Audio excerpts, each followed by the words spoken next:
How times have changed. These days, people aren't wasting as much time searching through cookbooks to figure out what to make for dinner every single night. Now, they're actually turning to their laptops, even their mobile phones for some ideas and inspiration.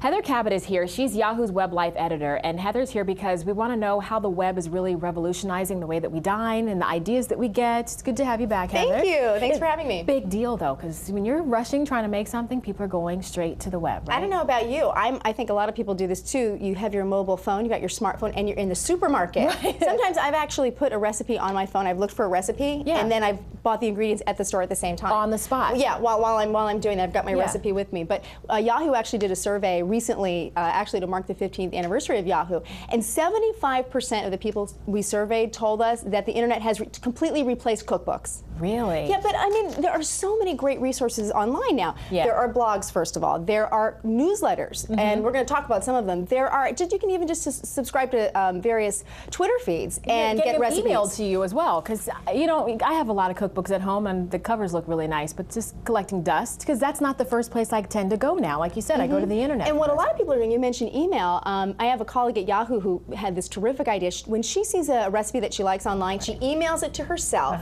and she creates a folder in her email, and that becomes her recipe box. Really?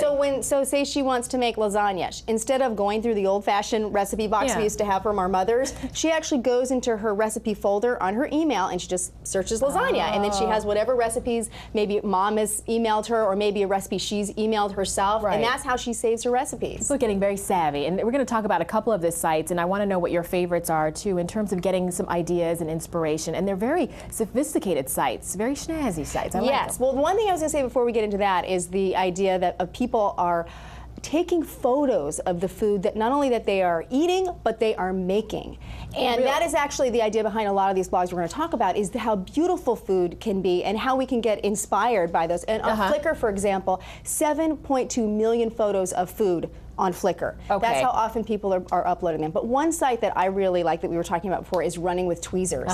And that's a food blog that was created by a woman who used to be a fashion stylist, and now she's a food stylist and a photographer. And she just takes tell by the website. It looks nice. Gorgeous photos of food. You can get all kinds of recipe ideas and just inspiration. I also really like Serious Eats, which they sort of call themselves a website celebrating food enthusiasm. They have two blogs on there that I really like. One is called Slice for pizza enthusiasts, where they review different pizza joints around the country. But that's popular. And also Hamburger Today for burger enthusiasts. So this is not a joke. This is real serious business here that we're talking about, right? These are communities. So, and the other thing that the web has allowed people to do is it's allowed all of us to become restaurant critics. Right? In the old days, we had to read in the paper what somebody said. Now we go online. You go on Yelp, for example, and you can read what thousands of people say about the food, the service, the ambiance. Right. There's even a website that you told me about earlier that helps you determine the shelf life of your food right on the spot, right? Right. Well, we were talking about mobile phones earlier, and